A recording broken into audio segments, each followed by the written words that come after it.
Hi, this is Gary with MACMOST.com. Will Apple ever come out with another 27-inch iMac? Let's talk about it.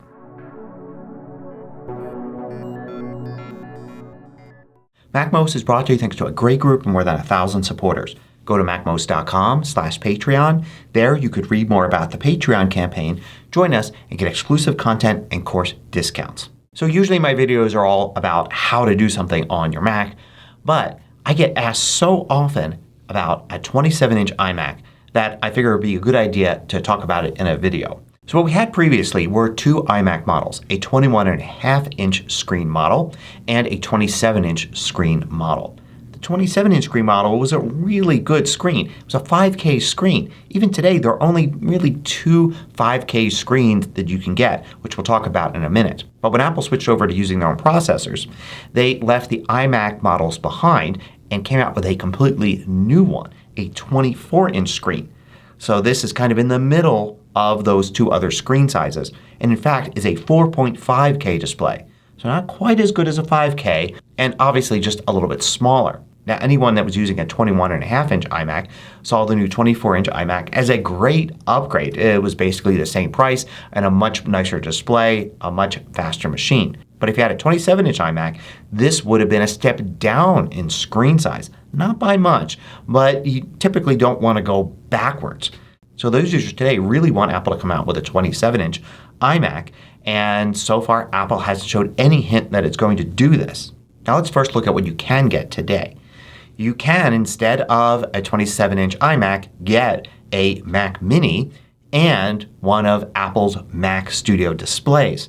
Those Studio displays are 5K displays, and they're better than the old iMac ones. They're brighter, higher quality, and so on. So the base model Mac Mini will set you back $600 and the Studio display $1,600, at least if you buy it at full price from Apple. Usually you can get it $100 cheaper everywhere else.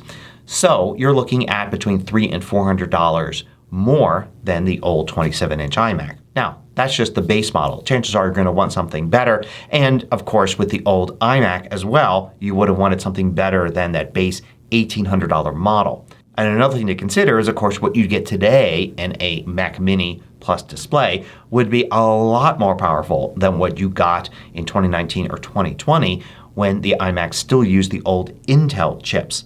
So you won't just be replacing same with same. You'll be getting something much more powerful.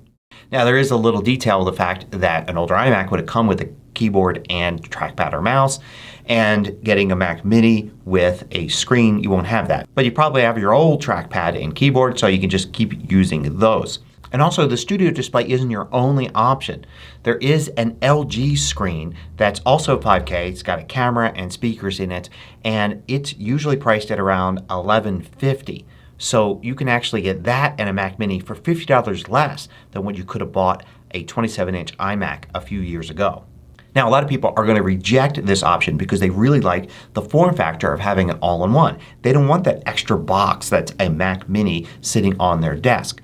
And fair enough. If that's important to you, yeah, there's not much you can do. I guess you could put the Mac Mini under your desk if you want, or somewhere out of the way. But on the other hand, one of the problems people have with the 27-inch iMacs was that you couldn't use the iMac as just a display. In other words, if you were to buy a new Mac Mini or Mac Studio now, you can't use your old 5K iMac as a display. That was available a long time ago with some iMacs, but never the newer, really good screen ones. So here's something to think about. If you got a Mac Mini with a Studio display now, you certainly then could use that Studio display 3, 5, or 7 years from now with a new Mac Mini or other Mac model. So the problem of not being able to separate the display from the computer is gone when you actually have a separate display and computer. Now I know also people are going to bring up the iMac Pro. The iMac Pro today would be the equivalent to a Mac Studio, not a Mac Mini, and the new Studio display. That would be significantly more expensive, but the iMac Pro, that's started at $5,000. So the prices are kind of comparable. So if Apple decided to come out with a new 27-inch iMac, what would it look like? Well, chances are it would look very much like the Studio display. After all, the iMac is similar to the Studio display. It looks just like a display. There's no computer in sight. The computer is actually inside the display. And in fact, the Studio display does have a computer inside it. It's got an A13 chip, so the equivalent to what you would find on some iPads. That chip then runs the whole display and the other functions like the camera and speakers and such. If Apple came out with a 27-inch iMac, it wouldn't just be adding a Mac to the Studio Display. It would be replacing the computer already inside the Studio Display with something much more powerful, an M2 or perhaps in the future an M3 processor. Now another thing to keep in mind is that people liked the old iMac models because you could upgrade the memory in them. Well, that ship has sailed. It's never going to happen again because Apple's own processors have integrated memory. The memory isn't separate, it isn't somewhere else in the computer. It's part of the system on a chip that Apple has developed. This actually makes the entire machine much faster, not having the memory far away from the processor. But it also means you can't upgrade memory. So any new 27-inch iMac that Apple has isn't going to have upgradable memory. It's just going to have the memory that comes with it when you buy it. Another thing to keep in mind was the difference between the two older iMacs was $500. And it's going to be at least that today. So if you look at a $1,300 iMac and say, oh, I like that but with a bigger screen, well, remember if Apple comes out with it, you're probably going to have to pay a lot more. I suspect that if Apple did come out with a 27-inch iMac, people who have been waiting for it would take a look at the price tag and then some of them may opt for the 24-inch screen anyway. Another thing to think about is would Apple actually come out with a 27-inch screen or maybe something bigger?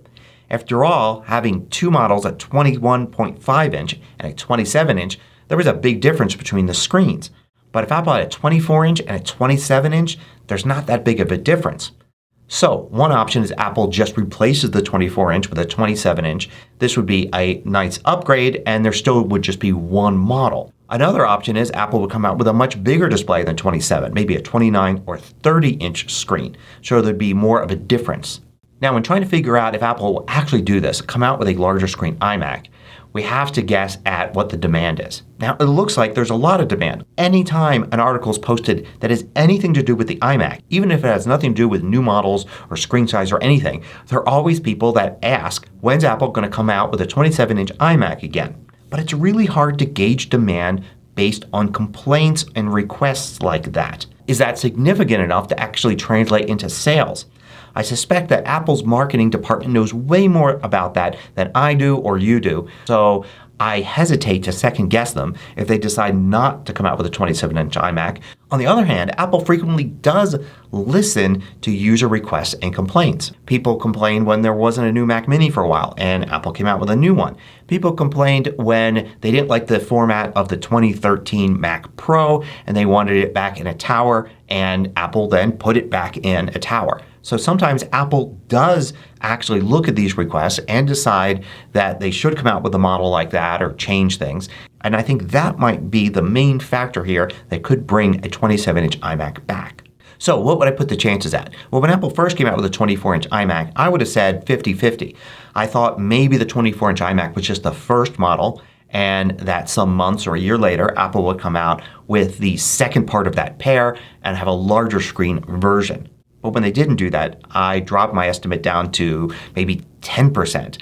But as more time has gone by and I keep hearing requests for a 27-inch iMac, I got to think that Apple has to take that seriously and is maybe considering coming out with a larger screen iMac, either replacing the 24-inch or being the larger screen version of a pair of iMacs. So now I'd put the chances at about 30%.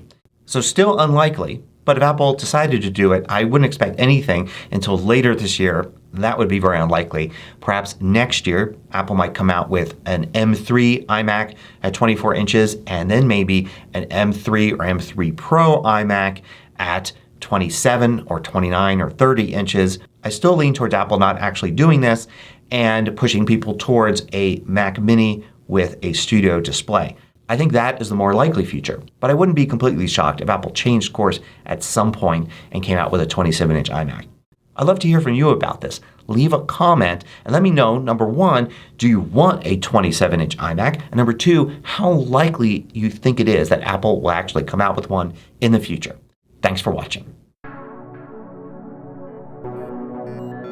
If you liked this video, click the thumbs up button below to let me know. I publish new tutorials each weekday. Hit the subscribe button so you don't miss out.